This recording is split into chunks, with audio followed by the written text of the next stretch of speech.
Hello बच्चों, कैसे हैं आप लोग।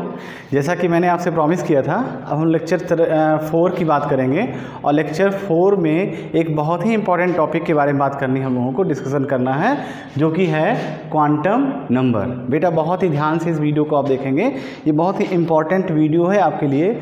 और इससे पहले वाले लेक्चर में आपको इसकी इंपॉर्टेंस बता दी थी कि हर कॉम्पिटिटिव एग्ज़ाम में और आपके होम एग्जामिनेशन में भी इससे क्वेश्चन ज़रूर आते हैं। ठीक है बेटा, तो चलिए हम लोग शुरुआत करते हैं 11th केमिस्ट्री की क्लास में एटॉमिक स्ट्रक्चर के लेक्चर 4 में क्वांटम नंबर की।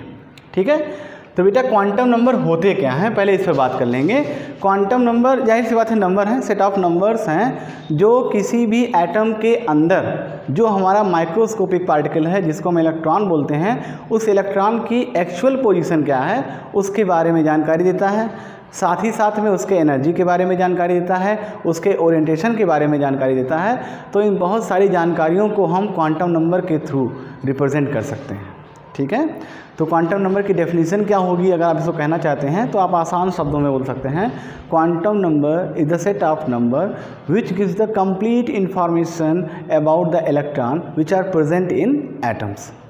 एटम के अंदर जो इलेक्ट्रॉन्स होते हैं, उन इलेक्ट्रॉन्स में या माइक्रोस्कोपिक पार्टिकल के बारे में जो जानकारी हमें मिलती है, चाहे उसके एनर्जी लेवल के होकर हो, चाहे उसके मैग्नेटिक ओरिएंटेशन को लेकर हो, चाहे उसके साइज के लेकर हो, उन सब के बारे में जानकारी हमें देता है क्वांटम नंबर। बात समझ में आ गई। तो क्वांटम नंबर क्या होगा बेटा, क्वांटम नंबर एक सेट ऑफ नंबर्स होते हैं जो एटॉमिक स्ट्रक्चर या पे कह सकते हैं एटम के अंदर जो पार्टिकल्स मौजूद होते हैं, उन पार्टिकल की कंप्लीट जानकारी हमको देता है। चलिए अब एक एक करके डिस्कस करेंगे। यहाँ पर सबसे पहला जो हमारे पास क्वांटम नंबर है उसको हम बोलते हैं प्रिंसिपल क्वांटम नंबर। बेटा प्रिंसिपल क्वांटम नंबर को हम स्मॉल n से रिप्रेजेंट करते हैं और इससे हमें पता क्या चलता है, इससे हम बता सकते हैं उस पर्टिकुलर सबसेल के एनर्जी लेवल के बारे में बात कर सकते हैं और साइज के बारे में बात कर सकते हैं, उसकी साइज क्या होगी इसके बारे में जानकारी दे सकते हैं। फिर से सुन लीजिए, प्रिंसिपल क्वांटम नंबर जो होता है, प्रिंसिपल क्वांटम नंबर सेल के एनर्जी लेवल और उसके साइज के बारे में जानकारी देता है। ठीक है, फिर इसके बाद में है इसकी वैल्यू क्या होती है, इसकी वैल्यू हमेशा इंटीजर फॉर्म में होती है। इसकी वैल्यू ना तो जीरो हो सकती है और ना तो फ्रैक्शनल पार्ट में हो सकती है। फ्रैक्शनल का मतलब उसको ना तो हम बाई के फॉर्म में रिप्रेजेंट कर सकते हैं और ना जीरो लिख सकते हैं। ये ध्यान रखिएगा, बहुत इंपॉर्टेंट पॉइंट है। तीसरा क्या है बेटा, वैल्यू ऑफ n यानी कि value of principal quantum number is directly proportional to energy level. जैसे जैसे क्वांटम नंबर का मान, प्रिंसिपल क्वांटम नंबर का मान बढ़ता चला जाएगा, वैसे वैसे एनर्जी लेवल भी बढ़ जाएगा। ठीक है, इस पॉइंट को भी हम एक्सप्लेन कर रहे हैं, बस परेशान होने की ज़रूरत नहीं है। यहाँ देखिए एक और लास्ट पॉइंट, फिर उसके बाद आगे बढ़ेंगे। n की वैल्यू को 1 2 3 4 5 6 7 अभी तक 7 तक की खोज हुई है, जिसको हम h ऑर्बिटल बोलते हैं, लेकिन आपके कोर्स में h g का जिक्र नहीं है, तो हम केवल s p d f तक ही बात करेंगे। ठीक है बेटा, तो एक जानकारी के लिए हमने आपको बता दिया। अब देखिए यहाँ पर यहाँ पर जो पॉइंट्स बोलेंगे, value of n is directly proportional to energy level और साइज कैसे इसको रिप्रेजेंट करता है। यहाँ पर आप देखिए, देखो बेटा एक हमने यहाँ पर फिगर बना दिया, न्यूक्लियस है, न्यूक्लियस के चारों तरफ डिफरेंट फिक्स्ड एनर्जी लेवल्स होते हैं। ये n की वैल्यू है 1 2 3। देखो बेटा n की वैल्यू जैसे जैसे बढ़ती है वैसे वैसे यहाँ पर एनर्जी लेवल बढ़ रहे हैं, हाँ कि ना, क्लियर।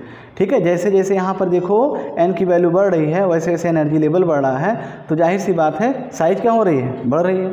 तो n की वैल्यू से आपने क्या डिसाइड कर दिया, साइज डिसाइड कर दिया। ठीक है, साथ ही साथ value of n is directly proportional to energy level, ये भी क्लियर होगा। यहाँ पर जैसे जैसे देखो n की वैल्यू बढ़ रही है वैसे वैसे एनर्जी लेवल भी बढ़ रहा है, 1 energy 2 energy 3rd energy level. तो दोनों चीज़ें आपको समझ में आ गई कि प्रिंसिपल क्वांटम नंबर किस तरीके से साइज और एनर्जी लेवल के बारे में हमें जानकारी देता है। ठीक, अब आगे बढ़ेंगे। Azimuthal quantum number, azimuthal quantum number का एक और नाम है बेटा, जिसको हम बोलते हैं angular quantum number. Angular quantum number या एजीमुथल क्वांटम नंबर को रिप्रेजेंट करने के लिए हम स्मॉल l को यूज़ करते हैं। अच्छा हाँ, यहाँ पर एक मज़ेदार बात याद आ गई, small m, small l, small n, हम स्मॉल लेटर ही क्यों यूज़ कर रहे हैं, क्यों नहीं कैपिटल लेटर यूज़ कर देते हैं। कैपिटल N यूज़ कर लें, कैपिटल एल यूज़ कर लें, इसको भी हम कर सकते थे, लेकिन यहाँ पर स्मॉल लेटर ही यूज़ किए जा रहे हैं क्वांटम नंबर को रिप्रेजेंट करने के लिए। बच्चों आपके लिए क्वेश्चन हो गया, इस क्वेश्चन को आप ज़रूर ढूंढिएगा कि क्वांटम नंबर को स्मॉल अल्फ़ाबेटिकल लेटर से ही क्यों रिप्रेजेंट किया जा रहा है। इसका आंसर आपको बहुत मज़ेदार आंसर मिलेगा। इसका आंसर हमें आप कमेंट बॉक्स में लिख सकते हैं कि क्वांटम नंबर्स को हम स्मॉल लेटर में क्यों, स्मॉल अल्फ़ाबेटिकल लेटर में क्यों रिप्रेजेंट करते हैं। ठीक है, अब आगे बढ़ेंगे, अपने पॉइंट पर आ जाएंगे। एजीमुथल क्वांटम नंबर या एंगुलर क्वांटम नंबर को स्मॉल एल से डिनोट करेंगे।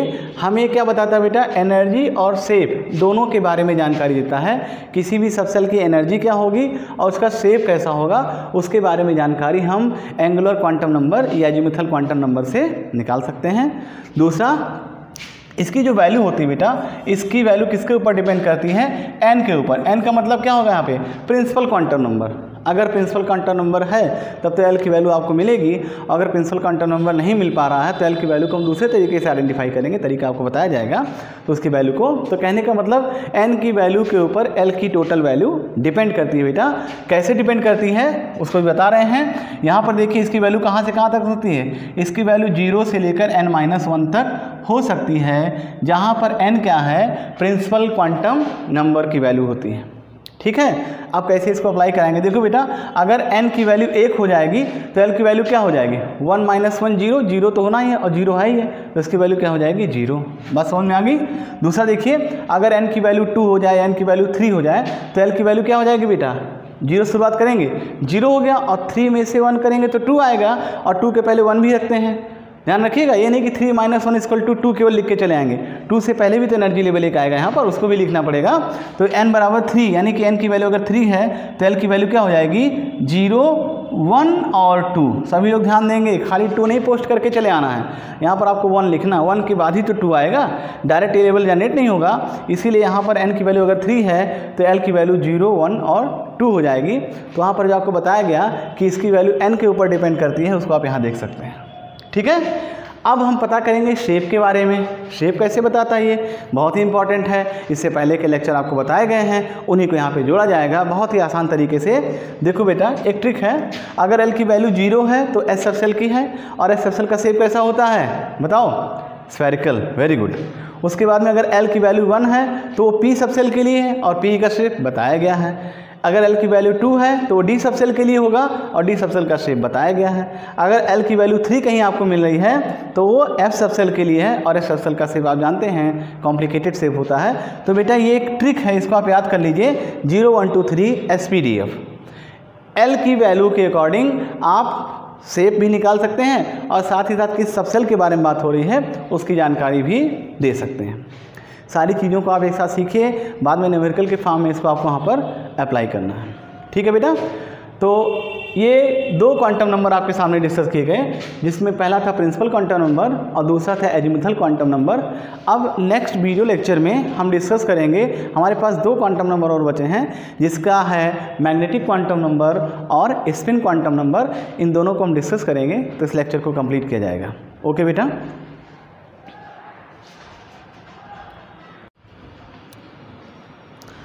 हेलो बच्चों, कैसे हैं आप लोग। अब हम लोग उसी लेक्चर को कंटिन्यू करेंगे, लेक्चर नंबर 4 को ही कंटिन्यू कर रहे हैं, और क्वांटम नंबर के बारे में आगे आपको जानकारी दे रहे हैं बेटा।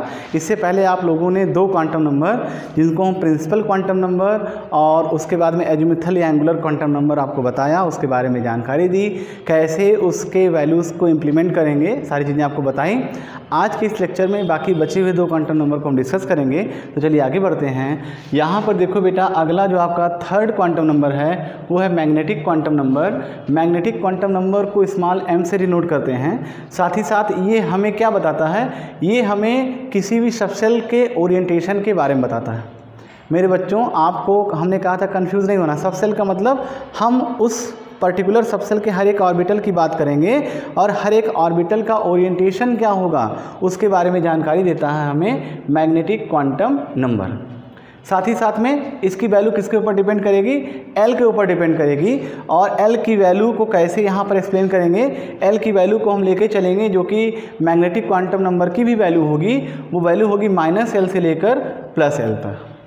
ठीक है बेटा, फिर से सुन लीजिए, जो मैग्नेटिक क्वांटम नंबर होती है, मैग्नेटिक क्वांटम नंबर की वैल्यू को हम L की वैल्यू से प्राप्त कर सकते हैं, ऑब्टेन कर सकते हैं। उसकी वैल्यू कैसे लिखेंगे, उसकी वैल्यू को असाइन करते हैं -L को 0 से होते हुए +L तक। ठीक है, चलिए समझते हैं एग्जाम्पल से। अगर बेटा L की वैल्यू 0, जाहिर सी बात है M की वैल्यू 0 हो जाएगी। यहाँ पर देखो, अगर L की वैल्यू इस तरह से मिले 0 1 2, अगर 3 वैल्यूज़ हमारे पास L की आ गई हैं तो उसके लिए M की वैल्यू कैसे लिखेंगे, उसके लिए M की वैल्यू लिखेंगे -2 -1 0 +1 +2। इस सीक्वेंस को याद रख लो बेटा, बहुत ही इंपॉर्टेंट है। इस सीक्वेंस आप मत भूलिएगा, उल्टा पुल्टा नहीं लिखना है कि 1 माइनस करके लिखेंगे, नहीं। यहाँ पर देखो, पहले -2 -1 0 बीच में आएगा, उसके बाद +1 और +2। ये लिखने का एक सीक्वेंस है, आप इसी तरह से फॉलो करेंगे। मान लीजिए L की वैल्यू 3 आ गई, 0 1 2 3 तक की वैल्यू आ गई, तब उसके लिए M का मान कैसे लिखेंगे, इसको आप कमेंट बॉक्स में लिख के दिखाइएगा। अगर आपको चीज़ें यहाँ पे समझ में आई हैं तो कमेंट बॉक्स में आप जरूर इसका आंसर लिखेंगे। फिर से देखिए, अगर L की वैल्यू 0 1 2 है तो इसी के ऊपर इसकी वैल्यू डिपेंड करेगी, तो कैसे लिखेंगे इसकी वैल्यू बेटा, तब M की वैल्यू हो जाएगी -2 -1 0 +1 और +2। ये लिखने का एक तरीका है, इस सीक्वेंस को आप फॉलो करेंगे। फिर इसके बाद में एक और इम्पॉर्टेंट बात देखिए, total value of M for L values is equal to, कैसे निकालते हैं, 2L + 1। ठीक है, अगर L की वैल्यू, एक स्पेसिफिक वैल्यू आपको L की दी हुई है, L का मतलब एंगुलर क्वांटम नंबर से है, अगर उसकी एक स्पेसिफिक वैल्यू दी गई है, आपसे पूछा जाए इसके लिए M का कितना मान आएगा, तो उसके लिए एक फार्मूला यूज़ करते हैं 2L + 1। बहुत ही इंपॉर्टेंट है। देखिए, P सब सेल के लिए L का मान क्या होता है, 1, आपको बताया गया था। S के लिए L का मान क्या होता है, 0। D के लिए L का मान क्या होता है, बताया गया, याद होगा। तो यहाँ पर देखिए, अगर P सब सेल है और P सब सेल के लिए L का मान 1 दिया है, तो उस सब सेल के लिए कितने M की वैल्यू बनेगी, उसका ओरिएंटेशन कितने भागों में हो सकता है, 3 भागों में। आप इससे यहाँ से बता सकते हैं उसका ओरिएंटेशन कौन होगा, 3 भाग। कौन कौन से बेटा, PX PY PZ, आपको इससे पहले ही पढ़ाया गया। देखिए, सारी चीज़ें जोड़ रही हैं, हमने पहले ही आपको बताया था, सारी चीज़ों को कंबाइन करता है क्वांटम नंबर। तो यहाँ फिर से समझिए, अगर L की कोई एक स्पेसिफिक वैल्यू दी गई है तो उससे आप पता कर सकते हैं कि M की टोटल वैल्यू कितनी जनरेट हो सकती है। जैसे बेटा P सब सेल की बात करेंगे, P सब सेल में अगर आपसे पूछा जाए L की वैल्यू कितनी होगी, तो आपको हमने ट्रिक बताया था, तो वहाँ पर L की वैल्यू होती 1। अब अगर L की वैल्यू 1 है तो उसके लिए कितने M की वैल्यू बनेगी, 2L + 1 करेंगे, तो यहाँ पर 2 × 1 + 1 = 3, यानी कुल मिलाकर L = 1 के लिए 3 वैल्यूज़ हमें मिलेंगी। वो 3 वैल्यूज़ कौन कौन सी होंगी, PX PY और PZ के लिए। ठीक, तो यहाँ से उसको आप जस्टिफाई कर सकते हैं। इसके बाद में हम लोग लास्ट बढ़ेंगे spin quantum number. Spin quantum number को बेटा स्मॉल s से डिनोट करते हैं। स्मॉल s जाहिर सी बात है स्पिन को रिप्रेजेंट करेगी। यहाँ पर स्पिन क्लॉकवाइज है कि एंटी क्लॉकवाइज है, इसके बारे में भी जानकारी आप स्पिन क्वांटम नंबर से प्राप्त कर सकते हैं।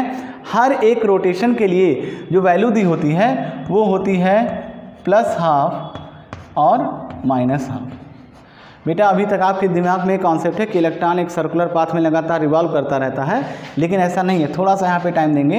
इलेक्ट्रॉन जो होता है वो सर्कुलर पाथ में तो मूव करता है, लेकिन उस सर्कुलर पाथ के एक्सिस पर भी रिवॉल्व होता हुआ गोल गोल इस तरीके से घूमता हुआ चलता है, आगे की तरफ इस तरीके से घूमता हुआ अपने सर्किल को कंप्लीट करता है। उसको हमने यहाँ पर दर्शाया है।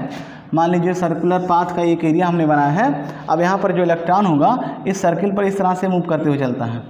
ठीक है, एक बार क्लॉकवाइज मूव करेगा, दूसरी बार एंटी क्लॉकवाइज मूव करेगा। अगर इसको हम किसी तरह से ओपन कर दें, इसको हम पूरा खोल देंगे, तो देखिए एक सर्किल पूरा हो गया ना। ठीक, तो यहाँ पर जो इलेक्ट्रॉन का मूवमेंट होता है वो अपनी एक्सिस पर भी रोटेट करता हुआ चलता है। उस सर्कुलर पाथ पे तो है, सर्कुलर पाथ को तो आप देख ही रहे हैं। एक मिनट बेटा, देखो यहाँ पर सर्कुलर पाथ पर तो आप इलेक्ट्रॉन को मूव करा ही रहे हैं, इस पर तो मूव कर ही रहा है ऐसे, लेकिन इस पर मूव करने का उसका ओरिएंटेशन कहता है किस स्टाइल मूव कर रहा है, इस तरीके से मूव करता हुआ चलता है बेटा। वो कुछ इस तरीके से मूव करता हुआ चलता है, उस सर्कुलर पाथ के एक्सिस पर वो रोटेट करता हुआ चलता है। सबसे बड़ी बात। दूसरी बात, ये रोटेशन हमने आपको समझाया, वो कंप्लीट रोटेशन नहीं कर रहा है, वो आधा रोटेशन करेगा।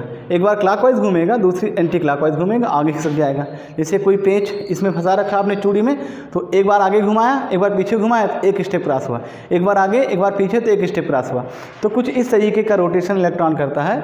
आपके दिमाग में जो कॉन्सेप्ट बैठा है उसको थोड़ा सा हम मेंटेन करेंगे कि इलेक्ट्रॉन सर्कुलर पाथ पे रिवॉल्व तो करता है, लेकिन अपने एक्सिस पर भी हाफ रोटेशन के थ्रू आगे बढ़ता है, हाफ रोटेशन बेटा, हाफ रोटेशन करता हुआ आगे की तरफ बढ़ता है, इसीलिए यहाँ पर जो वैल्यू असाइन की गई है वो प्लस हाफ और माइनस हाफ दी गई है।